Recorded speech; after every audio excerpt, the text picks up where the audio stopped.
Yeah. Pamukam பாட்டிவியிலான Tamil வானொலியில் உறவுகளின் இணைய வருவது புல சமூக நிஜங்கள் தொகுப்போடு விஜயபோஸ் அவர்கள் இன்று 22 ஜூலை மாதம் 2024 மற்றும் ஒரு திங்கள் மாலை நேரலை பொழுதோடு இணைந்திருக்கின்றோம். முதலில் புல சமூக நிஜங்கள், அதனைத் தொடர்ந்து வருகின்றது சன்ரைஸின் செய்திகள். வணக்கம் பாருங்களா. வணக்கம் பாணி. மீண்டும் ஒரு திங்கள் மாலை பொழுதில் இணைந்து கொள்வதன் மகிழ்ச்சி. அண்மையில் அது ஒரு பேசுபொருள்னு சொல்ல முடியாது, அதுக்கு மேலால போய் ஏதோ அன்னைக்கு அந்த யூடியூப்காரங்க நல்லா வச்சிருப்பாங்க நினைக்கிறேன். சாவச்சேரி வைத்தியசாலை அந்த பிரச்சனை பெரிய பிரச்சனையாக வந்து ஏதோ எல்லாம் ஓடிக்கொண்டிருக்கு நிறைய.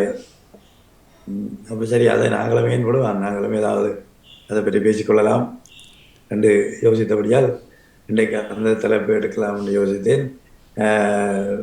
தாயகத்தில் இருந்து சிலரை இணைக்கலாம் என்று யோசித்தோம். ஆனால் குறுகிய கால தயார்படுத்தல் கொஞ்சம் காலதாமதமாகிட்டது. யாராவது முக்கியமான அழைப்புகள், யாராவது தொடர்புகள் ஏற்பட்டால் இதை மீண்டும் முறை எடுத்து நாங்கள் இருக்கா இதை பற்றி ஆலோசிப்போம். ஏன்னா இது சாவச்சேரியோடு மட்டும் நின்று விடவில்லை. அது ஒரு தொடக்க புள்ளியாகத்தான் அங்கே இருக்க போகிறது என்று நினைக்கிறேன். ஏன்னால் அது ஒரு ஒரு புதிய மாற்றத்தை காணக்கூடியதாக இருந்தது, மக்களிடையே ஒரு எழுச்சியை காணக்கூடியதாக இருந்தது. ஆகவே இது எல்லாத்துக்கும் வைத்தியசாலையோடு நிற்காமல் எல்லா விஷயங்கள்லேயும் ஒரு மாற்றத்தை கொண்டு வரங்கிற இதாக இருக்கும்னு நினைக்கிறேன். அதிபர் அவர்கள் ஒரு கேள்வி கேட்டிருந்தார். என்னட்ட ஒரு சில வாரங்களுக்கு முன்னம் செய்த போதைப்பொருள் ஊக்குவிப்பு, அந்த கடத்தை நிறுத்த ஊக்குவிப்புக்காக ஒரு நிகழ்ச்சி இந்த வானிலை செய்யப்பட்டு அதுக்கு என்ன நடந்தது, ஒரு மன்ற என்ன நடந்தேன்னா, அது நான் இந்த இதுகளை நான் தொடர்ந்து நான் ஃபாலோ பண்ணி கொண்டிருக்கேன். எனக்கு நேரமில்லை உண்மையில். ஆனால் அந்த அதில் நேர்முகம் சேவித அந்த டாக்டர் அவர்களை நான் ஒரு ஒரு சேரிட்டி டின்னரில் நேரம் சந்திச்சேன். நான் வேறு ஒரு சேரிட்டி டின்னரில் சந்தித்த பொழுது அங்கே தாங்கள் செய்கின்ற வேலைகளை சொன்னார். அது திருப்திகரமாக இருந்தது. ஏனென்றால் தங்கள் பல்கலைக்கழகங்கள் ஊடாகவும் மற்றது சிவில் மட்டத்திலையும் சில அறிவூட்டல் வேலைகளை கூடுதலாக செய்து கொண்டிருக்கோம். அதுக்குரிய ஒன்று ரெண்டு விடயங்களையும் போட்டு காட்டினார் எனக்கு ஃபோனில். அப்போ நான் அதில் அந்த அளவிலே அப்போ ஏதோ பணிகள் நடந்தால் நாங்கள் செய்ததுக்கு ஒரு திருப்தியாக இருக்கும்ன்றதோடு நான் நிறுத்தி கொண்டேன். என்ன எனக்கு அதை தொடர்ந்து அது ஒரு முக்கியமான விடயம். அதை நாங்கள் ஃபாலோ பண்ண தான் வேணும். ஆனால் திருப்பி ஒருக்காக பார்ப்போம். நாங்கள் அந்த போதைப்பொருள் விஷயத்தில் எல்லாரும் அதை மும்முரமாக நிற்கிறவர்கள். ஆகவே அதை நான் தொடர்ந்து அவர்களோட தொடர்பு எடுத்து என்ன பணிகள் நேரே அங்கே நடக்குது என்பதை இந்த வானொலியில் நிச்சயமாக நேரே கொண்டறிவேன் என்பதை அதிபரின் கவனத்துக்கு தெரிவிக்க விரும்புகிறேன். அடுத்த இந்த சாவச்சேரியை எடுத்துக்கொண்டால், நாங்களுக்கெல்லாம் இந்த சாவச்சேரி வைத்தியசாலையில் தான் இந்த பிரச்சனை இருக்குன்னு என்னை பொறுத்தளவே இல்லை. இது ஒரு வான சோற்றுக்கு ஒரு சோறு பதம். அங்கே உள்ள தெற்கில் கொஞ்சம் இருக்குது, ஆனால் இந்த லெவலில் இல்லையான்னு சொல்ல நான் நினைக்கிறேன். தெற்கில் இருக்கு, இல்லையாண்டு இல்லை. அந்த வைத்திய சொல்கிறார் அங்கே இருக்கார், இந்த லெவலில் இல்லையா, இந்த அளவில் இப்போ இல்லை. ஏனென்றால் இங்கே பெரிய மாஃபியா லெவலில் நடக்குது, அங்கே அப்படி இல்லை. அப்போ அதில் அவரில் சில பேர் அவரில் குற்றச்சாட்டுகள் சொல்லி நம்ம அவர் செய்த அப்படி செய்தவில்லை இப்படி செய்தவில்லை இல்லை இல்லை இல்லை. என்னென்னா நாங்கள் அந்த ஒரு ஆழமாக இதென்ற தாக்கம் என்ன, இது எப்படி நடந்தது என்றதை விட்டுட்டு நாங்கள் இவர் இதை அப்படி சொல்லிக்கப்படாது இப்படி சொல்லி, இதான் எங்கடைய ஒரு பண்பாடு, தமிழர்களின் பண்பாடு. இந்த பண்பாட்டை நாங்கள் இன்றைக்கு புதைக்கிறோமோ அன்றைக்கு தான் நாங்கள் முன்னேறலாம். இது என்னுடைய கருத்து. நான் இதுக்கு இந்த சாவச்சேரின்னு சொல்லியிருக்கேன். நான் இது ஒரு முன் இதே மாதிரியான ஒரு விஷயத்தை பல வருடங்களுக்கு முன்ன, கிட்டத்தட்ட 30 வருடங்களுக்கு மேல் என்று நினைக்கிறேன், 35 வருஷங்களுக்கு மேல், புத்தளம் பகுதியில் ஆனமடுவம் என்ற ஒரு மிக பின்தங்கிய ஒரு கிராமம். அதில் என்னுடைய சகோதரன் ஒருத்தர் அங்கே மாற்றலாகி போயிருந்தார். அவர் தமிழர், ஆனால் அது சிங்கள இடம். போயிருந்தார். இப்போ போயிருந்த பொழுது இதே பிரச்சனை. ஆனால் அது சின்ன ஹாஸ்பிட்டல், இது மாதிரி பெரிய பிரம்மாண்டமான ஹாஸ்பிட்டல் வரும் ஒரு ஒரு ஒரு ஒரு ஒரு வில்லேஜ், ஒரு கிராமிய வைத்தியசாலை இருந்தாலும் அங்கே ஒரு ஒரு சின்ன சின்ன பில்டிங் இருந்தது. சின்ன சின்ன சின்ன ஆப்ரேஷன், இப்போ ஒரு கட்டு வந்துடுது, அதை ஓப்பன் பண்ணலாம், அப்படியான விஷயங்களை அங்கே செய்யலாம். அப்போ அதுக்கு ஒரு மைனர் ஆப்ரேஷன் தியேட்டர் ஒன்று அங்கே கிடக்கு சின்ன. இப்போ இவர் போய் எல்லாத்தையும் அப்படி சுற்றியெல்லாம் பார்க்கலாம் வந்து அது அது பூட்டி இருக்குது. அதுக்குள்ள வார ஆஃபீஸர்ஸ் வந்து கொண்டு சைக்கிள் விடுறது, தங்களோட சைக்கிளை கொண்டு அதுக்கெல்லாம் விடுறது, இதுக்குள்ள ஆப்ரேஷன் தியேட்டரில். அவர் எல்லாத்தையும் பார்த்துட்டு அவரும் ஒரு அவர் போகைக்குள்ள அவருக்கு இப்போ எனக்கு என்னோட ஒரு வயது குறையும். அப்போ இள வயதுக்காரன், அப்போ துடிப்பு, இவரை போல ஒரு துடிப்பு இருந்தது. உடனே சொன்னார், சிசி இதெல்லாம் அப்படி விடையிலாது ரெண்டு கொண்டு இவர்கிட்ட இந்த வைத்தியர் சொன்ன அந்த எம்எஸ் என்றவர், அது புத்தகத்தில் இருக்குது, அவர் ஒரு தமிழார். அப்போ அவரோடவே காய்ச்சிக்கிறார், இப்படி சில விஷயங்கள் செய்ய போகிறோம், எனக்கு சாமான்கள் தருவீங்களா? அவர் என்ன செய்ய போகிறது? இல்லை, இதெல்லாம் சின்ன சின்ன ஆப்ரேஷன் நாங்களே செய்யலாம், என்னத்துக்கு போய் நாங்கள் அங்கே எங்கே அனுப்போம், சனங்களுக்கு உதவியாக இருக்கும் என்ன சொல்லி. அப்போ ஓகேன்னா அவரும் ஹெல்ப் பண்ணி விட்டார், சில திங்ஸ் எல்லாம் கொடுத்து சில. இங்கே வந்து இவர் அதெல்லாம் க்ளீன் பண்ணி அதை திறந்தார். அப்போ அங்கே ரெண்டு அது சின்ன ஹாஸ்பிட்டல் ஏற்கனவே சொல்லியிருந்தேன், ரெண்டு அதை டாக்டர் மாதிரி இல்லை, ஒரு அப்போ லெவலில் உள்ள ஆக்கள், ஒரு ஒரு மைனர் குவாலிஃபைடான உள்ள ஆக்கள். அவள் தான் நாங்கள் ஜூனியர் டாக்டர்ஸ் மாதிரி, இவர் இன்சார்ஜ், அவள் ஜூனியர் டாக்டர். அவள் ப்ரைவேட் ப்ராக்டிஸ், அவள் என்ன விஷயம் பண்ணாலும் அவள் பின்னரும் விட்டவா. இதுதான் அங்கே கதை நடக்கிறது. இதையும் இவர் கண்டுபிடிச்சிட்டார். கண்டுபிடிச்சிட்டு இவர் எல்லாத்தையும் கொஞ்சம் சீர்படுத்த வெளிக்கிடைக்க இதே மாதிரி அவருக்கும் பாரிய எதிர்ப்பு அங்கேருந்து வந்தது. எனக்கு இப்போ ஞாபகம் எனக்கு 35 வயது முன்னோண்டா யோசிச்சு பாருங்க. நான் அப்போ அங்கே இருக்கிறேன். நான் எதிர்ப்பு வந்து இந்த 2 டாக்டர் மேலே எதிர்ப்பு கொடுத்து அதில் ஒரு ஆள் என்ன ட்ரான்ஸ்ஃபர் பண்ண, அவன் யாரை பொலிட்டிஷனை பிடிச்சி திருப்பி ட்ரான்ஸ்ஃபரில் வந்துட்டான். அப்படியெல்லாம் பெட்டியை வில்லங்கப்பட்டு இவருக்கு ஒருக்கா த்ரெட்டன் பண்ணிக்கிறாங்க, அடிக்கிறதுக்கு போயிருக்கான். அப்படியெல்லாம் செய்து ஒரு எம்பி கொஞ்சம் இவருக்கு சப்போர்ட்டிவாக இருந்தபடியால் அந்த பிரச்சனை ஒழுங்காக முடிக்கப்பட்டது. அது இப்போ பெரிய பிரம்மாண்டமாக அந்த ஹாஸ்பிட்டல் வளர்ச்சி அடைஞ்சு பிரம்மாண்டமாக இருக்குன்னு கேள்வி. இதை அவரான் சொன்னது. அப்போ இந்த இங்கே நடக்க எனக்கு டக்குன்னு உடனே அந்த ஞாபகம் வந்து, அடே இந்த ஆளுக்கு இதுதானே நடந்தது ரெண்டு. ஆனால் அது சவுத்தில் இல்லை, புத்தளம். அப்போ இது எங்களோட வட மாகாணத்தில். ரைட். இங்கே என்ன வித்தியாசம் பண்ணு சொன்னால், நாங்கள் இப்போ அர்ஜுனான்ற சரி பிள்ளைகளை நாங்கள் இப்போதைக்கு தள்ளி வைப்போம். அதை கொஞ்சம் அவர் அது செய்தார், அதை இப்படி செய்யக்கூடாது, அங்கே அந்த அந்த விஷயங்களை கொஞ்சம் தள்ளி வச்சுட்டு கிளப்போம். ஆனால் சாவச்சேரி என்ற வைத்தியசாலையில் சில பிரச்சனைகள் நடந்தது உண்மை. அதில் எந்த மாற்றுக்கிறதும் இல்லை. ஏன்னா ஆதாரபூர்வமாக அது நிரூபிக்கப்பட்டுள்ளது. உதாரணத்துக்கு அதில் ஒரு பேஷண்ட்டை இன்டர்வியூ பண்ணினோம். அவர் தான் தனக்கு எக்ஸ்ரே எடுக்க சொல்லி எக்ஸ்ரே எடுக்க போயிருக்கார். அப்போ இங்கே அந்த மெஷின் வேலை செய்யாத நீங்கள் வெளியெல்லாம் எடுத்துகிட்டு வரோம். அது அவரே சொல்கிறார். ஏன்னா சரியான சாட்சி, ஏன்னா அவர் தான் சொல்கிறார், நாங்கள் கேள்வி சாட்சியாக இல்லை. அவர் வெளியில் போயிருக்கிறார். வெளியில் போகிறோன்னா அதை பார்க்க தெரியுது. கொஞ்சம் பெரிய வசதியான குடும்பம் வேண்டி இல்லை சொல்லலாம். வசதியானார்கள் நேர ப்ரைவேட் ஹாஸ்பிட்டலுக்கு இங்கே போய் இதை பண்ணி போட்டு வந்திருப்பாங்க. சாவச்சேரி ஹாஸ்பிட்டலுக்கு வரவர்கள் அவ்வளவு கொஞ்சம் வசதி குறைந்தவர்களாக தான் இருப்பார். அதை நாங்கள் முதல்ல தெரிஞ்சுக்கணும். அப்போ அங்கே போனால் அந்த ப்ரைவேட் எக்ஸ்ரே எடுக்கிற இடத்துல எக்ஸ்ரே எடுக்கிறவர் வந்து இந்த வைத்தியசாலையில் எக்ஸ்ரே எடுக்கிறவர் அங்கே நிற்கிறார். இது அவரே சொல்கிறார். இப்போ தான் கேட்டான், நீங்கள் ஹாஸ்பிட்டலில் இருக்கிறீர்கள்னு. ஓ, அங்கே வேலை செய்கிறேன், ஆனால் அங்கே அந்த மெஷின் வேலையாக இப்போ நிறைய பேருக்கு வந்து செய்கிறோம், ஹெல்ப் பண்ணுறோம். சரி காதை வாங்கி எக்ஸ்ரே எடுத்து முடிஞ்சது. இது மாதிரி பிளட் டெஸ்ட்டுக்கு நடந்திருக்கு. அப்போ இது ஒரு சப் ஏஜெண்டாக இந்த ஹாஸ்பிட்டல் இயங்கியிருக்கு. ப்ரைவேட்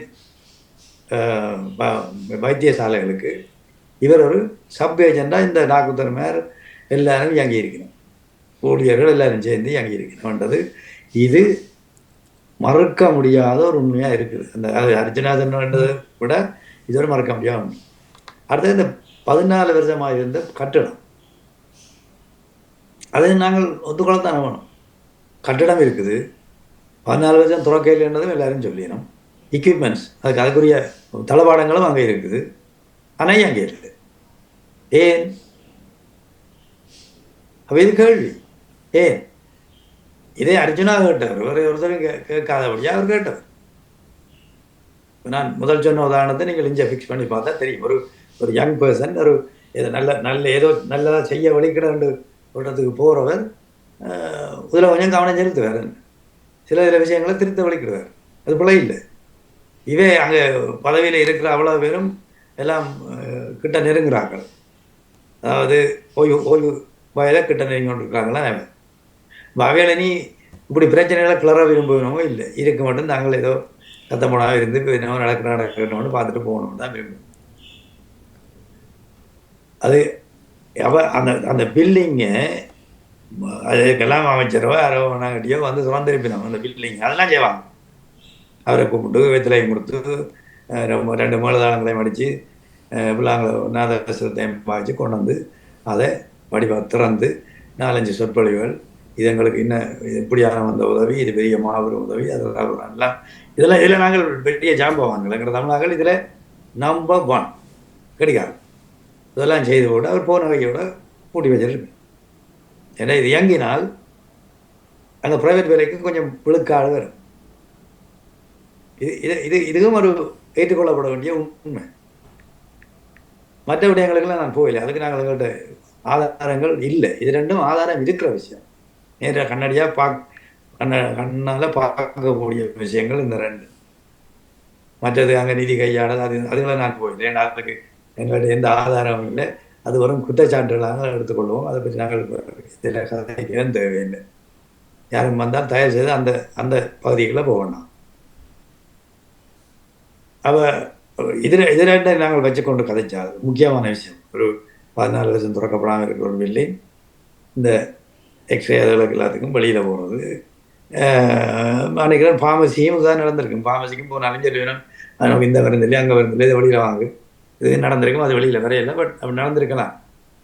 அப்போ இப்போ இதெல்லாம் இது அங்கே, அதாவது முதல் வைத்தியம் என்று எடுத்தால் அங்கே என்னுடைய நான் சொன்ன சகோதரர் வைத்தியத்துறையில் இருக்கிறபடியாக எனக்கு கொஞ்சம் அந்த சம்பந்தமான விஷயங்கள் கொஞ்சம் கூட தெரியும். வைத்தியம் தெரியாது, ஆனால் அது சம்பந்தமான விஷயங்கள். அப்போ அவர் சொல்லுவார், தங்களுக்கெல்லாம் முதல் ஒரு ஒரு சத்திய பிரமாணம் மாதிரியெல்லாம் எடுக்கிறான். அதாவது இது ஒரு சேவையாக தான் தாங்கள் மனதில் இருத்தி செய்யணும், யாருக்கும் பாகுபாடு காட்டக்கூடாது, எல்லாருக்கும் ஈக்குவலாக பார்க்கணும், கொள்ளணும், அப்படி நிறைய இதொன்று செய்து சத்திய பிரமாணம் செய்தால் நாங்கள் இந்த தொழிலுக்குள்ளே கால வைக்கிறோம். அப்போ இது சத்திய பிரமாணத்தோட மட்டுமா, இல்லாட்டி அதை நாங்கள் நடைமுறைப்படுத்த, அப்போ நாங்கள் அதை ஒன்று கவனித்து பார்த்தீங்கன்னு சொன்னால் நான் எல்லாரையும் கூட சொல்லி ஒரு பெரும்பான்மையான பிரச்சனைகள் அங்கே இருக்கிற காரணம் இது நாங்கள் கொஞ்சம் பின்னுக்கு போகணும். அது வேறு டாபிக் சாரி மாறி போயிருக்கிறோம், ஒரு பயமாக இருக்குது. எங்களுடைய பேரண்ட்ஸ் என்ன செய்யணும், டாக்டருக்கு படி, என்ஜினியருக்கு படி, இது 2 தான் முதல் நிற்பினம். அது இல்லையாண்டா அக்கௌண்டன்ட் செய்யலாம் செய்யலாம். இதுதான் எங்களோட நாட்டு நிலைமை. அப்போ டாக்டருக்கு ஏன் படிப்பிக்க வைக்கணும்னு சொன்னால் நல்ல சம்பளம் வரும். உண்மையில அங்கே இல்லை, நல்ல சம்பளம் இல்லை. சமூகத்தில் ஒரு ஸ்டேட்டஸ், நல்ல சீதனமாகலாம். ஆம்பளையாக இருந்தால், பொம்பளையாக இருந்தால் கொஞ்சம் குறைச்சி கேட்பாங்களாங்க.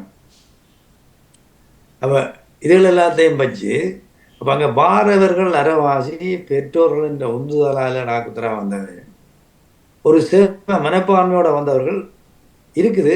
ஆனால் அந்த பெர்சன்டேஜ் படி பார்த்தா குறைவுன்னு தான் சொல்லலாம். அப்போ இங்கேயும் ஒரு காரணம் இருக்குது. அந்த வாராக்கள் தங்களோட ஸ்டேட்டஸ் அது இதுண்டு அந்த நோக்கத்தோடு ஒழிய இது ஒரு சேவையாக நினச்சி கொண்டு செய்ய வாராக்கள் மிக குறைவுன்னு தான் சொல்லலாம். குறைவு என்ன இருந்தாலும் இப்படியான பிரச்சனைலாம் வராது. இப்போ உதாரணத்துக்கு சொல்ல போனால் இறுதி போரில் ஆஸ்பத்திரிக்கு மேலே போகும் சொல்கிறது, குற்றுயிராக படுத்திருக்கணும், வெட்டுறதுக்கு ஒரு அனஸ்தெட்டிக் கொடுக்க இயலாது. அப்படியான கட்டத்தில் அனஸ்தெட்டிக் இல்லாமலே ஆப்ரேட் பண்ணிய டாக்டர்கள் இருக்கணும். எனக்கு தெரிந்த ஒரு நண்பர் அவருடைய நல்ல பொசிஷனில் இங்கே இருக்கிறார். அவர் வயிறு கிழிந்து அவரை தூக்கி போட்டாச்சு. இவர் சரி வராது கொண்டே போட்டாப்பிடாம். அப்போ டாக்டர் வந்து அப்படி பார்த்து கொண்டு போய்ங்க. இவரை பார்த்துருச்சு. இவருக்கு அப்போ உயிர் இருக்குது, போயில்லை, வீடு இழுத்தொண்டு இருக்கிறார். அப்போ சொன்னார், இல்லை இவரை நாங்கள் ஏதாவது செய்யலாம் போல கண்டு தூக்கண்டு போயாச்சு.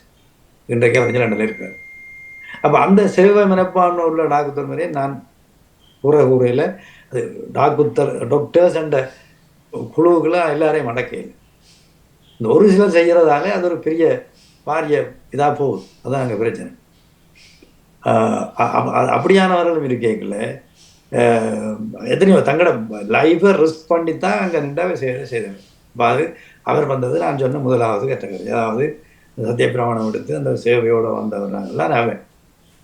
அப்போ அவையையும் பார்த்து நாங்கள் இங்கே நடக்கிற காசு மற்ற இன்னும் ஒன்று சொன்னாங்க, அந்த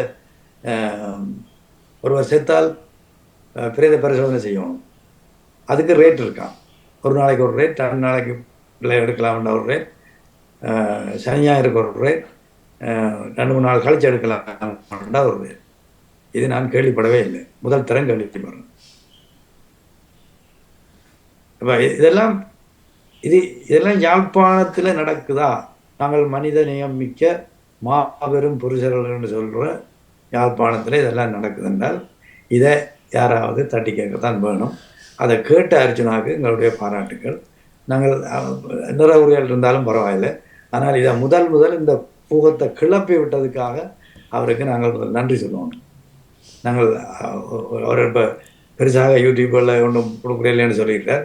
இருந்தாலும் கொஞ்சம் காலம் போக நாங்கள் அவரோட சில கலந்துரையாடல்களை மேற்கொள்ள உத்தேசித்திருக்கிறோம். என்றால் உண்மையிலே அங்கே நடந்தது என்னாண்டும் மற்றது இது இதை திருத்ததுக்கு என்னென்ன உங்களோட ஐடியாக்களையும் கேட்கறதுக்கு யோசிச்சிருக்கிறோம். அது பிறகு காலப்போக்கில் பார்க்கலாம். அப்போ இப்படியெல்லாம் இந்த சாவச்சேரியில் அந்த மக்கள் எழுச்சி அடுத்தது பாரிய எழுச்சியாக இருந்தது, நினைக்க முடியாத எழுச்சி. மக்கள் திரண்டு வந்து ஹாஸ்பிட்டல் எல்லாம் மறைச்சி இவரை அரெஸ்ட் பண்ண விடாமல் மறைச்சி அதெல்லாம் பாராட்டணும். ஏனென்றால் இந்த மக்கள் எழுச்சி தான் இப்போ எங்களுக்கு அங்கே தேவைப்படுற ஒரு சாமம் எல்லா மட்டத்திலையும். நான் இன்க்ளூடிங் அரசியலையும் சொல்கிறேன், அங்கேயும் தேவை. அப்போ அது இப்போ கொஞ்சம் பேருக்கு கிளி வந்துட்டுது. அப்படி சனம் இப்படியெல்லாம் விழும்புதான். அவ ஆனால் ஒன்று நான் ஒரு மறுபக்கத்தை பார்த்தால் அர்ஜுனா அந்த ஹாஸ்பிட்டலோட டாக்டர் அர்ஜுனா வந்து அந்த ஹாஸ்பிட்டல் விஷயத்தோடு கூடுதலாக நின்று இருந்தால் கொஞ்சம் இறுக்கமாக தாக்கமாக இருந்திருக்கும். அவர் கொஞ்சம் தள்ளி அரசியல் வந்து விடுதலை போராட்டம், விடுதலை புலிகள் தலைவர் இப்படி எல்லாம் கொஞ்சம் பறந்து கொண்டு போய்கள இந்த விஷயங்கள் அடிபட்டு போகும். இதுதான் உண்மையிலே நடந்ததும். ஏனென்றால் அவர் என்ன கதைக்கிறான்னு எங்களுக்கு தெரியல. இன்னும் எங்கேயோ முடிக்கிறார். தன் விடுதலை புலிகள் தலைவர் சந்திச்சது அதெல்லாம் அதுக்கு சம்மந்தமே இல்லை. உண்மையில அதில் பற்றி காய்ச்சிருக்கப்படாது. இதோடய நின்று இருந்தால் உண்மையில அது கன்சன்ட்ரேட் பண்ணி காய்ச்சிருக்கலாம். ஒரு ஆக்ஷன் எடுக்கலாம். மினிஸ்ட்ரி லெவல் எல்லாம் போய் காய்ச்சி ஆக்ஷன் எடுத்து அப்படி செய்ய பண்ணியிருக்கலாம். இங்கே இப்போ உதாரணது இந்த ஹெல்த் மினிஸ்டர் போகிற யாழ்ப்பாணத்துக்கு இந்த பிரச்சனை பிறகு அந்த ஹெல்த் மினிஸ்டர் யாழ்ப்பாணத்தில் உள்ளவரோட இவரை தவிர்த்து இவர் இல்லாமல் யாழ்ப்பாணத்தில் உள்ள அந்த யாரால குற்றஞ்சாருன்னா அவையோட கூட்டம் வச்சுட்டு எங்கே யாழ்ப்பாண ஹாஸ்பிட்டலில் சாவச்சேரிக்கே அவர் போகவே இல்லை.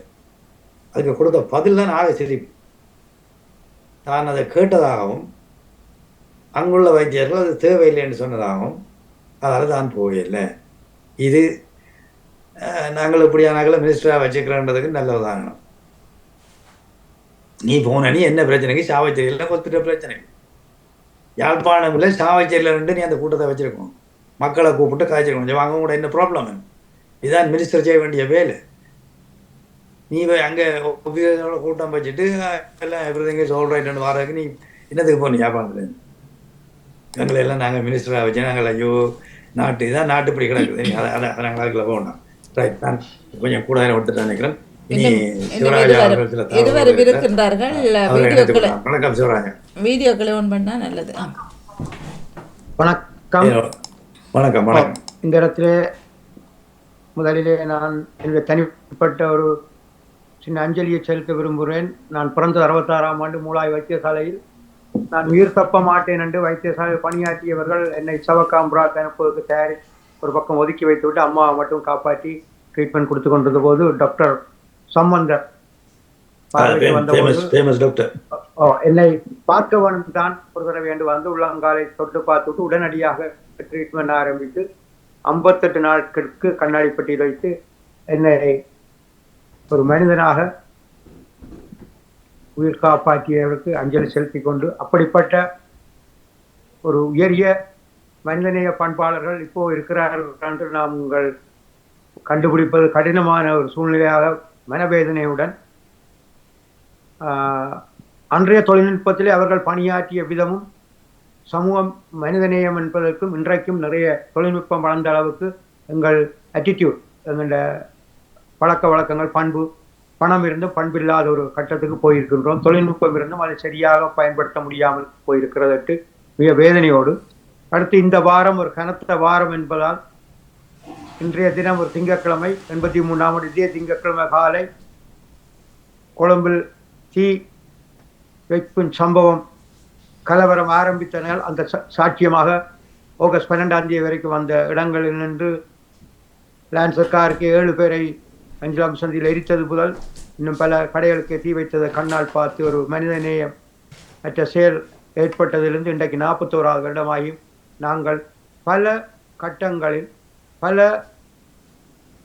சந்தர்ப்பங்களில் ஒரு மனித நேயத்தோடு வாழ வேண்டும் என்கின்ற எத்தனையோ விஷயங்களை கற்றுக்கொண்டும் இன்றைக்கு குறிப்பாக இந்த இலங்கையில் தமிழினம் ஒரு புதிய பாதையில் பயணிப்பதாக தெரிகிறது. அதாவது எங்களிடம் மனித நேயம் இல்லை. ஒரு இறந்த உடலை அடக்கம் செய்வதற்கு கூட ஒரு வியாபாரமாக செய்கின்ற, ஒரு இறந்தால் ஒருவரை சிவம் என்று சொல்லி கடவுளுக்கு நிகராக ஒரு எங்களுடைய சமயத்திலே நாங்கள் மதிப்பளித்து சிவபணியாக அதை நினைத்துக்கொள்ளும். இன்றைக்கு அந்த இறந்த உடல்களை விலை பேசி இனிய மருத்துவ சேவையை செய்வதாகவும், அது மட்டுமல்ல ஒருவர் வைத்தியசாலையில் ஒரு இக்கட்டான நிலையில் இருக்கும்போது சவப்பட்டி விற்பனை செய்யும் நிலையங்களுக்கு தகவல் வைத்தியசாலையில் பரிமாறி அந்த அவர்களுக்கு முன்னே அவர் உறவினர்களுக்கு தொலைபேசியில் சவப்பட்டிகளுக்கு விலை பேசி ஒரு வியாபாரமாக நடத்துவதை கேட்டவுடன் முதலாவதாக இந்த செய்தியில் எனக்கு பாரிய தாக்கத்தை ஏற்படுத்தியது. அடுத்து ஆக்சிடென்ட் அண்ட் எமர்ஜென்சி. நான் கிட்டத்தட்ட ஹாஸ்பிட்டாலிட்டி மேனேஜ்மெண்டில் 18 வருடங்களுக்கு மேல் இங்கே லண்டனில் பணியாற்றியபடியால் ஒவ்வொரு டிபார்ட்மெண்ட்டுக்கும் செல்வதற்கான வாய்ப்பு இருந்தால் எப்படி அவர்களுடைய சேவை வேண்டும். இங்கே இன்னும் தாமதித்தாலும் சேவை நடந்து கொண்டே இருக்கும் 24 மணி நேரம். அங்கு ஏழை மக்கள் இன்றைய வாழ்க்கை செலவு கூடின நேரத்தில் தூர பயணம் செய்ய முடியாது. அருகில் இருக்கிற வைத்தியசாலைக்கு சென்ற போது அவர்களுக்கு ஏற்பட்டிருக்கிற இந்த நிலை, இந்த வைத்தியர்மார் குடும்பத்தில் ஒருவருக்கு ஏற்பட்டிருந்தால் எப்படி இருக்கும்? ஒவ்வொரு பிரச்சனையும் தன் பிரச்சனையாக எடுத்து நோக்காத இந்த வைத்தியர்கள் எப்படி மனித நேயத்தோடு சேவையாற்றார்கள்? பிரச்சனையை மாற்றி யோசிக்க தவறுகிறார்கள். அப்போ இலவச கல்வியை இலங்கையில் கற்றுவிட்டு அந்த நாட்டிலே ஒரு வியாபாரமாக தங்களை வியாபாரியாக்கி அந்த நாட்டிலே சேவை செய்கிறார்கள் என்றால் எப்படி இருக்கும்? ஒரு சேவையா அல்லது இது ஒரு வியாபாரமா என்கிற ஒரு பாரிய கேள்விக்குறி. அடுத்து 23க்கும் மேற்பட்ட வைத்தியர்கள் இருக்கிற வைத்தியசாலையில் நேர அட்டவணை போடப்பட்டால் எந்தெந்த முக்கியமான பகுதிகள் 24 மணி நேரம் இயங்க வேண்டும் என்ற ஒரு விதி இருக்கிறது சுகாதார சேவை. ஆக்சிடென்ட் எமர்ஜென்சி, மெட்டர்னிட்டி அப்படியான இடங்கள் எப்பொழுதும் 24 மணி நேரமும் கதவு திறந்தபடி இருக்க வேணும் மக்களுக்கு சேவையாற்ற. ஆகவே இப்பொழுது நான் இந்த இடத்துல ஒரு குறிப்பாக ஒரு விஷயத்தை சொல்ல விரும்புகின்றேன். இந்த வைத்தியசாலையிலெல்லாம் ஒரு மென்டல் ஹெல்த் இஷ்யூ ஓடிக்கொண்டிருக்கிறது. அதுக்கான புனர்வாழ்வு அளிக்க வேண்டிய கட்டத்தில் தான் இவர்கள் இருக்கிறார்கள். அதாவது ஒர்க் ஷாப் இவர்களுக்கு எடுக்க வேணும். ஒவ்வொரு துறை சார்ந்தவருக்கும் ஒவ்வொரு டிபார்ட்மெண்ட்டுக்கும் இது ஒரு வெளிநாடுகளில் இருந்து நல்ல அனுபவம் பெற்ற வைத்தியர்கள் இருக்கார். குறிப்பாக யூகேயிலே 15% தமிழ் வைத்தியர்கள் மொத்த தொகையிலே. எனவே இங்கிருந்து நல்ல அனுபவமானவர்கள் பல ஜிபியாகவும் பல சர்ஜெண்டாகவும் பணியாற்றுகிறார்கள். ஹாலிடே டைம்லேயே அங்கு சென்று இந்த வைத்தியத்துறைக்கு நீங்கள் பிறந்து வளர்ந்த ஊரில் இருக்கிற வைத்தியசாலையை ஒரு தடவை வெட்டி பார்த்து அவர்களுக்கு ஒரு அறிவுரை கூறும் பொறுமுறை ஒன்றுக்குள் இணைய வேண்டும். இந்த ஹெல்த் சம்பந்தமான சேரிட்டிஸ் அதுக்கான ஆர்கனைசேஷன் செய்து, குறிப்பாக தமிழ் ஹெல்த் ஆர்கனைசேஷன் யூகேயில் இருக்கிறது, அவர்கள் போன்றவர்கள் இலங்கையில் இருக்கின்ற மருத்துவ மனைகளுடன் இணைந்து இந்த ஒரு வடிவமைப்பை சிஸ்டம் சேஞ்சஸுக்கான ஒரு பொறிமுறை ஒன்றுக்கு அறிவுறுத்தல் கொடுக்க வேண்டும் கேட்டுக்கொண்டு, அடுத்ததாக இந்த சம்பவம் இன்றைக்கு நடந்த அர்ஜுனா கண்டுபிடித்த புதிய சம்பவமாக நான் கருதவில்லை. காரணம், சில வருடங்களுக்கு முன் தெல்லிப்பளை வைத்தியசாலையில் டாக்டர் ஜெயக்குமார், நடராஜா ஜெயக்குமார் இருந்தபோது யாழ்ப்பாணத்தில் ஏற்பட்ட உயிர் அச்சுறுத்தலும் பல பிரச்சனைகளும் காரணமாக யாழ்ப்பாணத்தில் அவருக்கு குரல் கொடுக்காத சூழ்நிலையில் வீட்டுக்கு பெட்ரோல் குண்டுகளும் கழிவோயில்களும் உயிர் அச்சுறுத்தலும் ஏற்படுத்த போது அவர் கொழும்புக்கு இடமாற்றம் பெற்று சென்றவர். ஒரு சிறந்த வைத்தியர். இன்றைக்கு இலங்கையிலே கேன்சரில் அவர்தான் ஒரு டாப் டாக்டராக இருக்கிறார். அண்மையில் டிவியில் இன்டர்வியூ கொடுத்திருக்கார். அவர் ஆரம்பத்தில் தன் பிரச்சனைக்கு வெளிக்கொண்டு வந்த போது அங்கு யாழ்ப்பாணத்தில் மக்கள் அங்கே இருக்கிற வைத்தியர்களோ ஒத்துழைப்பு கொடுக்கவில்லை. காரணம், தொழில் பெறுவதற்காக இந்த வைத்திய நிர்வாகங்களுடன் பல குடும்பங்கள் தங்கள் பிள்ளைகளுக்கு தொழில் பெற்று தந்தவர். அந்த ஒருதலைபட்சமான தங்களுடைய சுயநலத்தை வைத்துக்கொண்டு பிரச்சனைகளை வெளியே வர உதவி செய்யவில்லை. இவர் உயிர் அச்சுறுத்தல் கொழும்பிலே மகரகமிலே இப்பொழுது சேவையை காட்டிக் கொண்டிருக்கிறார். இவர் முதலாக நடந்த சம்பவத்தை வெளிக்கொண்டு வந்த ஒருவர். அவர் அந்த நேரம் ஓரங்கட்டப்பட்டு விட்டார். குறிப்பாக இந்த யாழ் மாவட்டத்தில் இருக்கிற அரசியல் பின்னணியிலும் காரணம். ஒரு காலகட்டத்தில் அவர் தெளிவாக இன்டர்வியூல கொடுத்துருக்காரு, இப்போ யார் பதவியில் இருந்து என்ன நடந்தது. எனவே அதையும் அதனுடைய தொடர்ச்சியாகத்தான் நான் இதை பார்க்கின்றேன்.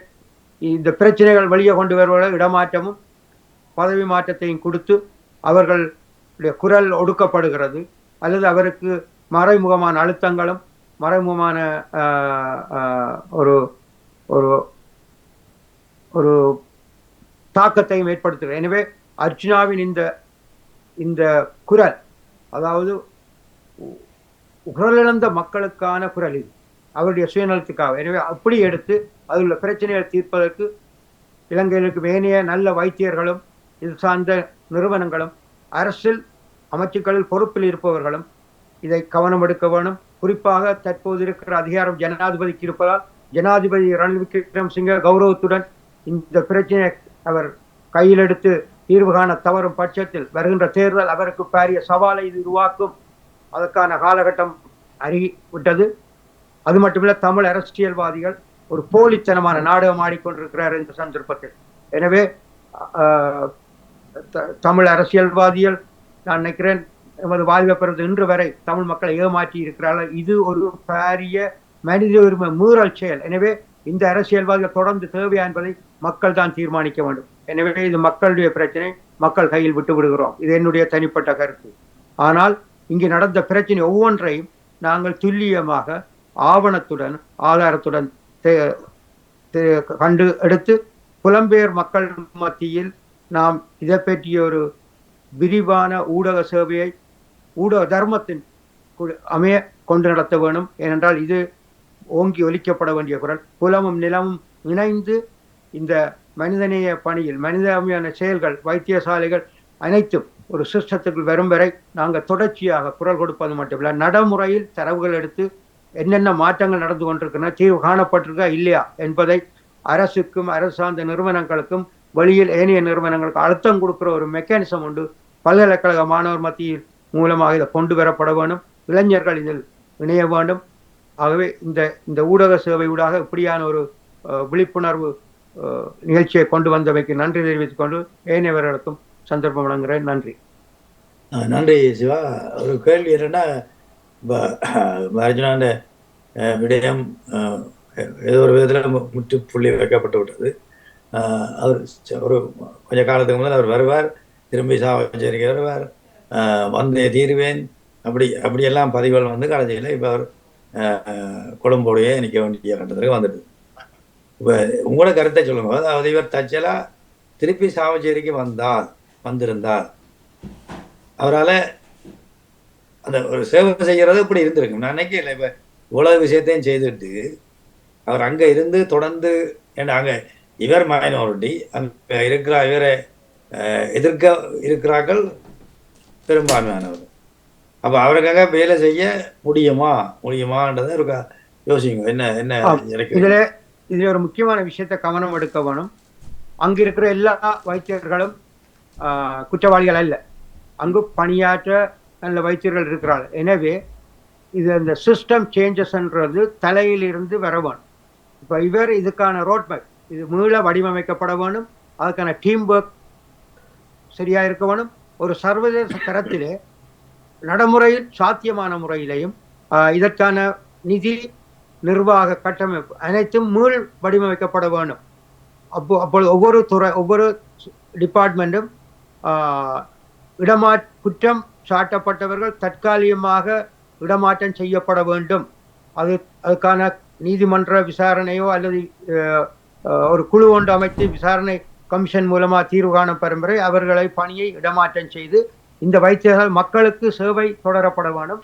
அதற்கு மக்களுக்காக குரல் கொடுத்தவர் மக்கள் மத்தியில் தான் இருக்க வேண்டும். ஏன்னா அந்த மக்களுக்காக தன்னை அர்ப்பணித்து அந்த மக்கள் மத்தியில் ஒரு சரியான விழிப்புணர்வை உண்மையை கொண்டு வந்த ஒரு உத்தமரை நாங்கள் அவமானப்படுத்தி கோண பண்ணுவது அந்த மக்களுக்கு ஒரு இன்னொரு அச்சுறுத்தல் மாதிரி தான். இது யாரும் குரல் கொடுத்தால் நாங்கள் அவரை இப்படி ஆக்கி விடுவோம் என்று ஒரு மறைமுகமான செய்தியை இந்த அரசும் அரசு சார்ந்த நிறுவனத்தில் பொறுப்பில் இருப்பவர்கள் இதை ஒரு பிழையான டிசிஷனாக எடுத்திருக்கிறதா தான் நான் கருதுகிறேன். 4 பேர் ரெண்டாலும் ஜெனிவினா முன்னுக்கு போகணும். இதுக்கு பின்னால வார நீங்கள் வாங்க 40 பேர் இருந்து உங்க அந்த வைத்தியசாலை 23க்கும் மேற்பட்ட டாக்டர்கள் இருந்து இந்த பிரச்சனையை வெளியே கொண்டு வரவில்லை. ஏனென்றா அதுல ஒரு அரைவாதிக்கு மேலே அவர்கள் தெற்கு பகுதியை சார்ந்தவர்கள். அவர்கள் 1 மாதம் கொண்டா அங்க 20 நாள் அங்க 10 நாள் தான் நெஞ்ச அவைக்கு இதுல பெருசா அக்கறை இருக்காது. விஷயத்தை நாங்கள் சொல்ல வேணும். இப்ப தமிழர் பகுதியில் பணியாற்றும் தமிழ் வைத்தியர்களுக்கு முக்கிய பொறுப்பு இருக்கிறது. முதல்ல நீங்கள் உங்களோட வீட்டை சுத்தமா வைத்திருக்க பாருங்க. பக்கத்து வீட்டுல இருந்து வாரம் உங்களோட வீட்டை சுத்தமாக்குவானு முதல்ல நினைக்கக்கூடாது. ஆகவே முதலில் எங்கள் தமிழ் மக்கள் வாழ்கின்ற பிரதேசம் இந்த போர் சுனாமி இயற்கை அனர்த்தங்களால் பாதிக்கப்பட்டு மக்கள் எவ்வளவு மனல்ல பாதிக்கப்பட்டிருக்கிற இந்த இடத்துல மருத்துவ சேவை என்பது பெரிய சேவை. கடவுளுக்கு பின் மக்கள் கையெடுத்து கும்பிடுவது வைத்தியர்கள். எனவே அந்த வைத்திய சேவையை ஒரு மானமுள்ள மனிதராக சுயமரியாதையுடன் சிந்தித்து செயற்படணும். இல்லையே இந்த குற்றம் உழைத்தவர்கள் உண்மையிலே எப்படி மக்கள் மத்தியில் நடமாடுகிறார்கள் எனக்கு தெரியவில்லை. உண்மையிலேயே வெக்கி தலைகுனிகிறோம்.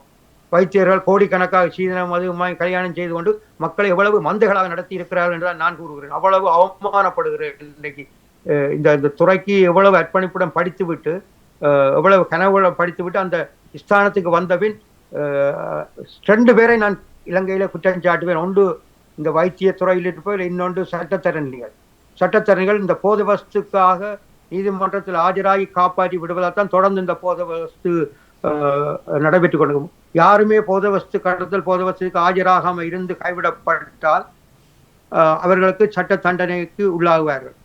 எனவே 2 துறையும் இலங்கையில் கடும் வியாபாரமாக நடந்து கொண்டிருக்கும். ஒரே சட்டத்தரணி ஒரு காணிக்கு 3 உறுதி முடிச்சு கொடுத்த சம்பவத்தையும் அண்மையில் அறிந்தேன். இப்படி 2 துறையும் இலங்கையில் மிக கேவலமாக இருக்கிறது. பிழைப்புக்காக வெக்கி தலைகுனிகிறோம். இனிமேல் இப்படிப்பட்ட வைத்தியர்கள் இப்படிப்பட்ட சட்டத்தரணிகள் படத்துடன் பெயரையும் சோசியல் மீடியாக்கள் வெளிக்கொண்டு வந்தால்தான் அவர்கள் இதிலிருந்து விடுபட்டு நேர்மையாக வாழ்வார் நினைக்கிறேன். எனவே இதையும் வெளிப்படையாக விமர்சனம் கொண்டு வரப்பட வேண்டிய காலத்தின் கட்டாயத்தில் இருக்கின்றோம். ஒளிவு மறைவு இருக்கக்கூடாது. இன்க்ளூடிங் அரசியல்வாதிகள் பின் கையூட்டை வாங்கி கொண்டு தமிழ் மக்களுக்கு மேடைக்கு மேடை போலி பேச்சுகளை பேசிக்கொண்டு மாற்றிக்கொண்டு தெரியும். இந்த வெள்ளை வேட்டு கள்ளர்கள் எல்லாம் இந்த தேர்தலுடன் அகற்றப்பட வேண்டும் என்றதான் என்னுடைய கருத்து. மன்னிக்கவும் அந்த வார்த்தை கள்ளர் சொன்னது.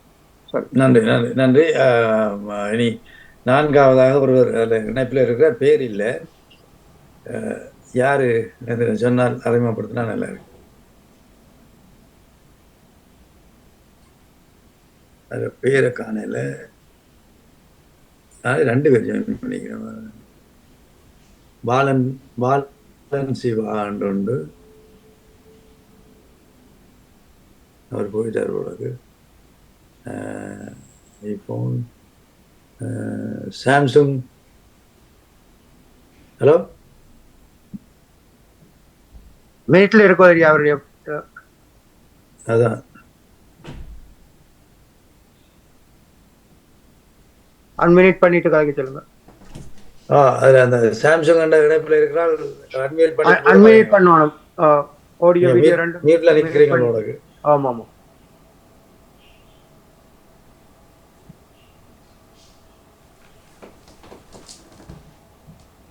பேர் இருந்தால் கேட்கலாம், அது பேரும் இல்லை. எஸ்எஸ் மட்டும் தான் இருக்கு. சாம்சங் எஸ்எஸ் எஸ்எஸ் எனக்கு சாம்சங் சாம்சங் சாம்சங். ஆம். இதுல குறிப்பாக கேக்குதா இல்லாடி அவர் இணைப்பில் இருக்கிறாரா? இருக்கிறார். மினிட் என்ன அன்மியூட் பண்ண போறாரா ஒன்றுமா தெரியல. அவர் தான் அன்மியூட் பண்ணணும்.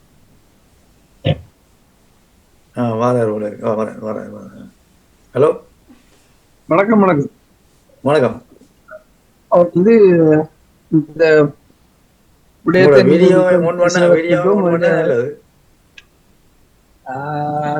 நான் கொஞ்சம் வேற இடத்துல நிக்கிறபடியால் வீடியோ இல்லாமல் பேசுறேன். முக்கியமா இந்த போதிய தகவல்கள் என்னிடம் இல்லை. ஒரு அநீதி நடந்திருக்கிறது.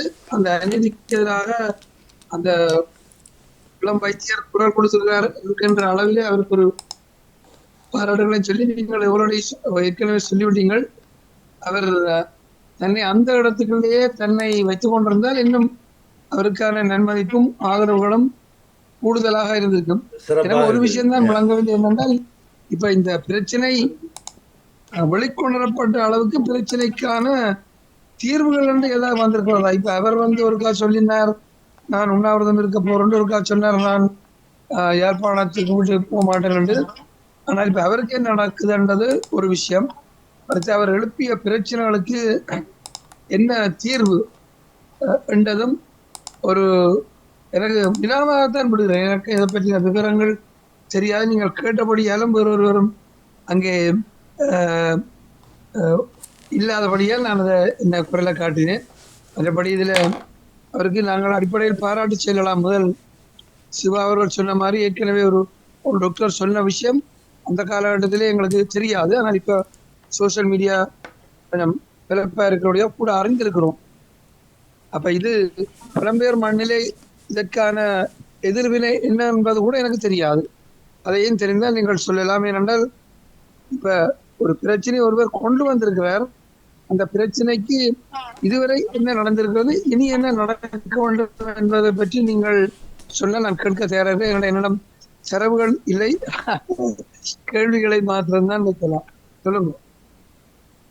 இதுல ஒரு முக்கியமான விஷயம், இன்றைக்கு தென்மராட்சி தொண்டு நிறுவனம் பெருந்தொகை நிதியை வழங்கி இருந்த தொண்டு நிறுவனத்து இருப்பவர்களுடன் யூகேயில் தொடர்பு கொண்டிருந்தேன். அதிலே அவர் பொறுப்பில் உள்ள டாக்டர் புவி அழைத்திருந்த வர முடியாத சூழ்நிலையில் இருந்தார். மற்றவர்கள் இந்தியாவிலும் வேறு நாடுகளும் இருப்பதால் அவர்கள் இணைக்க முடியவில்லை. ஆனால் வெகு விரைவில் இந்த தென்மராட்சி சம்பந்தமான இந்த வைத்தியசாலைக்கு நிதி வழங்கிய நிறுவனத்தில் இருப்பவர்களும் இலங்கையில் சுகாதார சேவையில் இருப்பவர்களும் எப்படியான மாற்றம் என்ன கட்டம் என்பதை பற்றி ஒரு தனிப்பட்ட விதத்தில் அதற்கான ஒழுங்கு செய்து அவர்களை அழைத்து இந்த வைத்தியசாலையின் பிரச்சனைகள் என்ன மாற்றங்கள் நடந்து கொண்டிருக்கின்றன என்பதையும் கொண்டு வரக்கூடிய வாய்ப்புகள் இருக்கிறது. அது மட்டுமல்ல, நான் இன்றைக்குத்தான் அந்த இலக்கம் சட்டத்தரணி அர்ஜுனாவுக்கு ஆஜரான் சட்டத்தரணி அவர்களுடைய பெயரும் தொலைபேசி இலக்கமும் கிடைத்தது. நான் அவருக்கு செய்தி அனுப்பித்தான், நான் பதில் கிடைக்கவில்லை.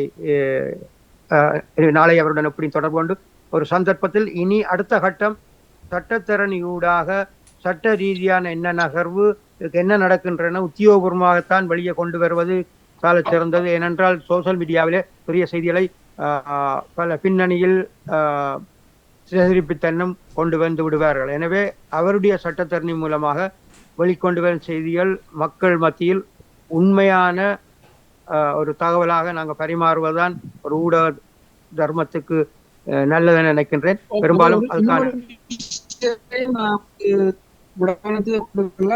அதாவது அண்மையில் ஒரு யூடியூப் பார்த்தேன், கனடாவிலிருந்து இந்த தென்னராட்சி மக்களுடைய இப்படியான விடயங்களுக்கான ஒரு நிதி சேகரிப்பு பொறுப்பா இருந்தவர் பேசியிருந்தார். அப்ப அவர் சொல்லியிருந்தார், லண்டன் டாக்டர் புவி அவர் திரு போஸ் அவர்களுக்கும் எனக்கும் தெரிந்தவர் வேறு நிலையிலே அவருடன் இணைந்து பணியாற்றி இருக்கிறோம். டாக்டர் புவி அவர்களை நான் அதுக்கு பிறகு இன்னும் கதைக்கவில்லை. ஆனால் அவருடன் தொடர்பு உள்ளவன். ஆனால் இப்ப இந்த பிரச்சனை வந்த அப்புறம் கதைக்கவில்லை. அப்ப இதுல உலகளாவிய நிலையிலே நிதி திரட்டுதல் நடந்திருக்கிறது. தனியா அங்குள்ள டாக்டர்ஸ் மாத்திரம் பிளவிட்டார்களா, இல்லை இங்கே இருப்பவர்களுக்குள்ளும் ஏதாவது விடயங்கள் நடைபெற்றனவா என்பது அதை நான் மூன்றாவது பொதுவாக நான் கருத்துரைப்பாளனாக வருபவன். இன்றைக்கு மூன்றாவது வினாவாகத்தான் முடிக்கிறேன் என்று பொதுவாக ஒவ்வொரு நான் ஒரு உதாரணத்துக்கே இப்ப நடக்கிற இந்த ஊடக சந்திப்பை சொல்ல, நாங்கள் ஒரு வாரம் உங்கள்கிட்ட பேசி போட்டு அதனுடைய ஃபாலோ அப் என்பதை பொதுவாக செய்வதில்லை. அப்ப அது அப்படி பயன்பாட்டிற்கு போகும். ரெண்டாவது ஒரு விடயமாக இருக்கணும். மற்றது இந்த சர்வதேச பரப்பிலே பல அநீதிகள் நடந்து கொண்டுதான் இருக்கின்றன. அதுவும் ஒரு கவலைக்குரிய விஷயம் என்னவென்றால், இப்ப எங்களுடைய தமிழர்களில் ஒரு பகுதியினர் இந்தோனேஷியாவில் இருப்பவர்கள், அவர்கள் கல்வி பாதிக்கப்பட்ட நிலையிலே அவர்களுக்கு உதவி செய்கின்ற ஒரு பணியில் ஈடுபட்டிருக்கிறான் ஒரு சிறிய அளவிலே. அப்ப அதிலே என்ன விடயம் என்றால், இந்த அங்கே இந்த கல்வி நிறுவனங்களை நடத்துபவர்கள் இந்தியர்களாக இருக்கிறார்கள். அது ஒரு துவேஷ அடையாளமாக சொல்லவில்லை. அவர்களுடைய அந்த கட்டணம் என்பது ஒரு நினைத்து பார்க்க முடியாத அளவுக்கு ஒரு என்ன சொல்லுவோம், இரத்தத்தை உறிஞ்சுவது போன்ற ஒரு கட்டணமாக இருக்கிறது. இது தமிழ்நாட்டிலும் இருக்கிறது. தமிழ்நாட்டில் பார்த்தீங்கன்னா என்றால் இந்த மதுக்கடையும் இந்த கல்வி நிறுவனங்களும் ஒரு வியாபார நிலையாக மாறிவிட்டது. அப்படியான நான் இந்த டாபிக் வராவிட்டாலும் அப்படியான ஒரு விடயமாகத்தான் இந்த தென்மராட்சி விடயம். அதாவது அவர்கள் அங்கே பணி செய்யாமல் வேறு இடங்களுக்கு, யாழ்ப்பாணத்துக்கும் அங்கே மிஞ்சம் அனுப்புறதும் வெளியால போய் செய்கின்றது. அல்லது இந்த வெளிநாட்டிலிருந்து வந்த காசுகள், இந்த காசு என்பதும் இதிலே தன்னுடைய தாண்டவத்தை ஆடி இருக்கிறதா என்கின்ற 4வது வினாவை முடித்து இதுகளுக்கு நீங்கள் இதை பதில் சொல்லுவீர்களா என்ற அங்கலாய்ப்புடனும் இதற்கான ஒரு தொடர்ச்சி இருக்கிறதா என்கின்ற கேள்வியிலும் விடைபெறுகிறேன். வணக்கம். நீங்கள் சொன்ன கருத்தில் ஒரு விஷயம், இந்த தென்மராட்சி நிதி சேர்ப்பு என்பது ஆரம்பிக்காமல் அவர்கள் கனடாவில் கூடி உலகம் பூரா, ஆஸ்திரேலியா, பிரான்ஸ், UK, கனடா போன்ற நாடுகள் ஒரே பெயரிலே சர்வதேச ரீதியாக இயங்குவதாக முடிவெடுத்து பெருந்தொகை பணம் சேர்த்து அதில் ஒரு பகுதி தான் அனுப்பியிருந்தால், காரணம் என்றால் அவர்கள் வேறொரு நிறுவனத்துடன் இணைந்து தான் அந்த உதவியை செய்திருக்கிற $90,000 நினைக்கிறேன் அவர்கள் கொடுத்தது. அது இன்னொரு நிறுவனத்துடன் சேர்ந்து செய்தபடியால் அங்கு தவறு நடப்பதற்கு வாய்ப்புகள் இல்லை என்ற இவர்கள் கொடுத்த நிதியை அங்கு அதுக்கான அந்த வேலை திட்டத்தை அந்த பொருட்களை வாங்கி கொடுக்குற எல்லாமே அந்த நிறுவனம் செய்தபடி அதுக்கான தகவல் நினைக்கிறேன் தமிழ் ஹெல்த் ஆர்கனைசேஷன் டாக்டர் புவி மூலமாக நீங்கள் அறியலாம் முழு விவரமும். அடுத்தது மிச்ச நிதி அவர்களிடம் இருக்கிறது, இன்னும் வழங்கவில்லை, வெளிநாட்டில் தான் இருக்கிறது அவர்களுடைய வங்கி கணக்கில்.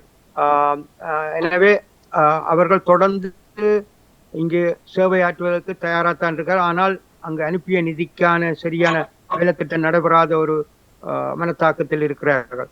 இன்னும் ஒரு விஷயம், இவர்கள் பல தடவைகள் இலங்கைக்கு எல்லா நாடுகளும் சென்று வந்திருக்கிறார்கள். ஆனால் அங்கு பணிகள் தாமதமாக நடைபெற்றதுதான் உண்மை. நான் இதை டாக்டர் புவியுடன் கலந்துரையாடியபடியால் உறுதியாக கூறுகின்றேன். மற்றது இன்னும் ஒரு விஷயம், இலங்கையின் ஹெல்த் சம்பந்தமான விஷயத்தில் பல தொண்டு நிறுவனங்கள் பல இடங்கள் செய்ய வேண்டிய தேவை இருக்கிறது. காரணம், சில இடங்களில் மக்கள் வெளிநாட்டில் இல்லை, சில இடங்கள் மக்கள் வெளிநாட்டில் நிறைய இருக்கிறார்கள். குறிப்பாக நீங்கள் மட்டக்களப்பு, படுவான்கரை சில பகுதிகளை எடுத்தீங்கள் என்றால் இன்றைக்கு $1000 கொடுத்து கடையில் ஒரு சாமான் வாங்கிட்டு போனால் மீதி காசு கணக்கு பார்க்க தெரியாத ஒரு பின்தங்கிய நிலையில் மக்கள் வாழும் பிரதேசம். எனவே அப்படியான சில இடங்கள் எல்லாம் தேவைகள் இருக்கின்றன. இன்னொரு பகுதியில் இருக்கிற மக்கள் தான் அங்கு போய் சேவை செய்ய வேண்டிய ஒரு சூழ்நிலை இலங்கையில் இருக்கிறது. குறிப்பாக லண்டனில் ஈழபசுர ஆலயம் மட்டக்களப்பு பக்கம் ஒரு கிராமத்தை செய்கிறார்கள். அப்படி சில வேறு இடத்தில் இருப்பவர்கள், குறிப்பாக வட மாகாணத்தில் இருப்பவர்கள் கிழக்கு மாகாணத்தில் சேவை செய்வது காலத்தின் தேவையாக இருக்கிறது.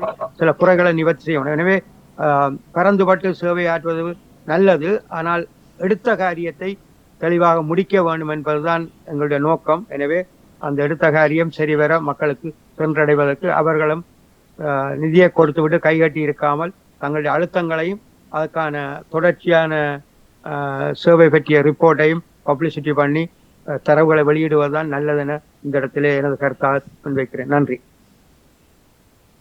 நன்றி சிவா. நல்ல கருத்துக்களை கேட்டிருந்தோம். அதாவது இந்த நிதி என்ற ஒரு இது அதுக்குள்ள வந்துட்டு தான் சொன்னால் இப்போ எங்களுக்கு அது ஒரு பாரிய பிரச்சனையாக பெரிய பூதமாக உருவெடுக்கும். அது எல்லா இடத்துலையும் அது நடக்குது. என்ன எடுத்தாலும் போராட்ட காலமாக எந்த காலத்தை எடுத்தாலும் இந்த பணம் நிதி என்று அதுக்குள்ள வந்தால் அது சிக்கலை கொண்டு வரும். சிக்கல் பயங்கர சிக்கல். அதுக்குள்ள ஈடுபடாமல் இருந்திருந்தா நீங்கள் கிளீனாக இருக்கலாம், தப்பி இருக்கலாம். ஒரு தரம் உங்களை விரல் மடிக்கிறாது. நான் அதை துணிஞ்சு சொல்கிறேன். நான் கை நீட்டையிலே ஆகவே நான் ஒரு தடவை கை நீட்டேன். அப்போ அதெல்லாம் நான் தெளிவாக இருக்கணும். அப்போ என்ன பிரச்சனைன்னா இதில் நாங்கள் வெளிநாட்டில் இருக்கிற ஆட்கள் ஓகே ஏதோ நாங்கள் செய்ய போகிறோம்னு சொல்லி காசு சேர்க்கிறோம். சேர்த்து போட்டு என்ன செய்கிறோம், சரி அதை கொண்டு போயோ இல்லாட்டி என்னவோ கொடுத்து அங்கே ஒரு வீடியோவோ படத்தையோ எல்லாம் எடுத்து நாங்கள் இன்ன அமைப்பு இவ்வளவு $1000 கொடுத்தது என்றதோட அந்த கதை முடியுது. அடுத்த தொடர்றது நாங்கள் விலை குறைவு தான். மோகன் எனக்கு மெசேஜ் அனுப்பிட்ட கூட நாங்கள் தொடர்றது என்ன நடக்குது போகுது செய்கிறீங்களான்னு ஒன்று இஞ்ச டைம் இல்லையா வைக்கு காசு கேட்க ஒன்று தெரிஞ்சிருக்கணும். ஒரு அனுப்பி போட்டு அப்பா எங்களை விலை முடிஞ்சிட்டு வியாபாரிக்கணும். இது ஏதோ பெரிய பாரிய சிக்கல் தான். சிக்கல் அது உண்மை. இப்போ ஆனால் சில இடங்களில் இப்போ யாழ்ப்பாணத்துக்கு ஒரு இந்த சிடி ஸ்கேன் மெஷின் ஒன்று அன்பளிக்கப்பட்டது ஒரு தனிப்பட்ட நபரால். அப்புறம் அங்கே போயிருந்தெல்லாம் கையெழுத்திருந்தார். அது இயங்குது. ஏன்னா அது ஒரே ஒரு மிஷின் கையளிக்கப்பட்டது. அது அங்கே பாவிக்கப்படுது. பாவிக்காமல் இருந்தால் தெரியும் ஏதோ ஒரு வரண்டு தெரிஞ்ச வந்திருக்கும். அப்படி ஒன்று வந்து நடக்குது. அப்படியே ஒரு ஒன் ஆஃப் ஒரு இப்படி ஒரு பாரிய மெஷினை கொடுக்க அது ஓகே. ஆனால் நீங்கள் சில வேலை திட்டங்களை இப்போ சாவச்சேரி ஹாஸ்பிட்டலில் இம்ப்ரூவ் பண்ணுங்கோ ஒன்று காசை கொடுத்தால் அது கொஞ்சம் சிக்கலாம். இப்போ உதாரணத்துக்கு பழைய மாணவர் சங்கங்கள் இங்கே என்ன அனுப்புது, பிரின்சிபல் அதை கையாளுறாரு. இப்போ அதை நிப்பாட்டி அவங்க அரசாங்கத்துக்கு கூட தான் அந்த நிதியை அனுப்புங்கன்னு சொல்லிக்கிறாங்க. ஏன்னா அங்கே படுகூழல். ஏன்னா பிரின்சிபல் பள்ளிக்கூடத்தை ஒழுங்காக சீர்படுத்த விரும்புகிறதில்லை, கட்டடத்தை ஒழுங்காக சீர்படுத்த விரும்புகிறார். ஏன்னா அதில் தெரிஞ்ச கான்ட்ராக்டர் கொடுப்பார், கிடையாது அவர் அங்கே அனுப்பிப்பார் போய் கூடுதலாக அவன் கான்ட்ராக்டர் கொடுத்தா அவன் கட்டி முடிப்பான் தானே, ஏன் அங்கே நிற்கணும். அப்போ இப்படியான சீர்கேடுகளும் அங்கே இருக்குது. அது ஒரு என்னன்னு சொல்றது, அது நான் முதல் ஆரம்பத்தில் குறிப்பிட்டது போல ஒரு மனித நேயத்தோட இந்த பணிகளை செய்தாலுடைய இதில் நாங்கள் மாற்றங்களை கொண்டு வர முடியாது. மிக மிக மிக கஷ்டம். இந்த மனித நேயத்தை எப்படி கொண்டாடுறது அடுத்த பிரச்சனை. ஒரு கொஞ்சம் காலத்துக்கு முதல் யாழ்ப்பாணம் கொஞ்சம் ஒழுங்காக தான் இருந்தது. அவ்வளோ பெரிய மோசமாக இருக்கு. கொஞ்சம் காலம் மட்டும் 40-50 வருஷம் மட்டும் சொல்லலாம். ஓரளவுக்கு அந்த மனித நேயங்கள் அதெல்லாம் ஓரளவு இருந்தது, இல்லையான்னு இல்லை. ஆனால் காலப்போக்கில் நாங்கள் போராட துவங்கி ஆளையாள் கிளுத்தி எல்லாம் செய்தாண்டு போயிருக்குங்க. அதுவும் செத்து போச்சு. அதுவும் தன்னுடைய ஒரு தற்கொலை முயற்சியாக இருக்கலாம். அது என்றால் இதுக்குள்ள நான் எங்கே போய் தர்றேன் தற்கொலை செய்திருக்கலாம். அப்போ அதிண்ட விளைவு கொண்டு எனக்கு ஒரு சந்தேகம் அடிக்கடி வாரது. இல்ல போசனா, இதுல பண்பாளர்கள் இருந்தார்கள். அன்று பணம் இருக்கவில்லை, ஆனால் பணி நடந்தது. இன்று பணம் இருக்கிறது, பண்பாளர்கள் இல்லாம போய்விட்டது. இதுதான் அங்குள்ள இடைவெளி ரெண்டுக்கும். ஒரு காலத்தில் பண்பாளர்கள் நிறைய இருந்தார்கள், அவர்களோட பணம் இல்லை, ஆனா பணி சிறப்பாக நடந்தது. எஸ், பெரிய பெரிய சாதனைகள் எல்லாம் செய்திருக்கு. முந்தி செய்யப்பட்டது மிகப்பெரிய சாதனைகள் எல்லாம் செய்யப்பட்டது. அதெல்லாம் ஏன்னா சும்மா இருக்கு சொல்றேன். பிரான்ஸ்லேருந்து கோஆபரேட்டிவ் சிஸ்டத்தை ஸ்டடி பண்ண வந்தவங்க யாழ்ப்பாணத்துக்கு. அவன் வழி கிடைக்க அவன் கமெண்ட்ஸ் வந்து கோஆபரேட்டிவ் சிஸ்டத்தை பற்றி படிக்கிறேன்டா கோ டு ஜெஃப்னா. இது இப்போ இன்றைக்கு அப்படி இருக்கா? இல்லை.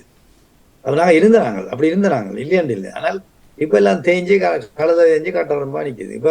இப்போ இன்னொரு சேரிட்டிகளால் இந்த கோஆபரேட்டிவ் சிஸ்டத்தை கொண்டு வரலாம்னா முதல்ல செய்து கொண்டிருக்கணும், இல்லையாண்டு இல்லை, செய்து கொண்டு இருக்கணும். அப்போ கொஞ்சம் கஷ்டப்பட்டு தான் செய்யணும். ஏன்னா அங்கே தடைகள் இருக்குது, அரசாங்கத்தில் தடைகள்லாம் இருக்குது. ரிஜிஸ்டர் பண்ண கையில் கொடுக்காங்க, அப்படியான பிரச்சனைகள் இருக்குது. ஆனால் செய்யணும், இல்லையாண்டு இல்லை. ஏன்னா மிக ஸ்லோவாக தான் நடக்குது. அது எங்கே நடக்குதுன்றதுனால அது ஒரு பக்கம் கேடு. நீங்கள் யாழ்ப்பாணத்தில் போய் இப்படி ஒரு சிஸ்டத்தை செய்ய விழிக்கிட்டால் உங்களுக்கு அங்கே பெருசாக வரவேற்பு கிடைக்குதில்லை. ஆனால் இவே போய் மலையகத்தில் செய்ய பாரிய வரவேற்பு இருக்குது. நீங்கள் ஒரு இமெயிலை போட்டால் அதுக்கு உடனே பதில் வருது. ஒரு ஒரு அந்த நாளைக்குள்ளேயே உங்களுக்கு அந்த பதில் கிடைக்கும். யாழ்ப்பாணத்துக்கு போட்டால் வேணா அவருக்கு ஃபோன் அடித்து சொல்லணும், இமெயிலே அனுப்பினாங்க இருக்கா பார்த்துட்டு ரிப்ளை ஒன்று கூட சொல்லணும். இதுதான் யாழ்ப்பாணம், இதுதான் மலையகம். அப்போ இது நாங்கள் எங்கே போகிறோம்னு எங்களுக்கு தெரியல. இதோ நாங்கள் எங்களுக்கு செய்திக்கு நேரமாகிவிட்டபடியால் நல்ல கருத்துக்கள், இது ஒரு விழிப்புணர்வாக எடுத்துக்கொண்டு நாங்கள் இதை பார்ப்போம். இந்த தலைப்பை நாங்கள் மீண்டும் ஒருக்கா ஒரு நல்ல பொறுப்பான இணைப்பாளர்களை இணைத்துக்கொண்டு நாங்கள் மீண்டும் அதை நிகழ்ச்சியை தொடர எனக்கும் விருப்பமாக இருக்கிறது.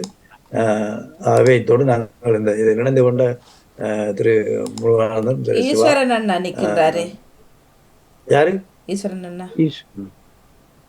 கருத்துக்கள் ஈசன் ஈஸ்வரன் அண்ணா. ஈஸ்வரன் அண்ணா.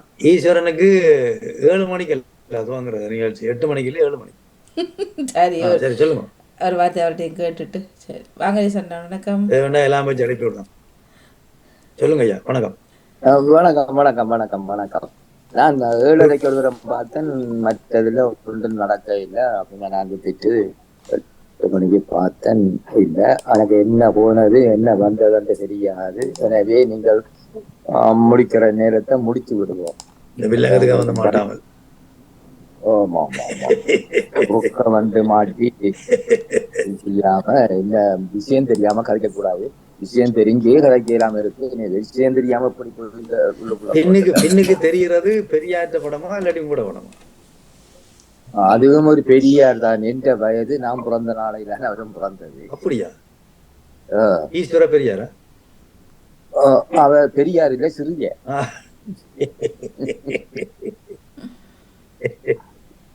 சின்ன தம்பி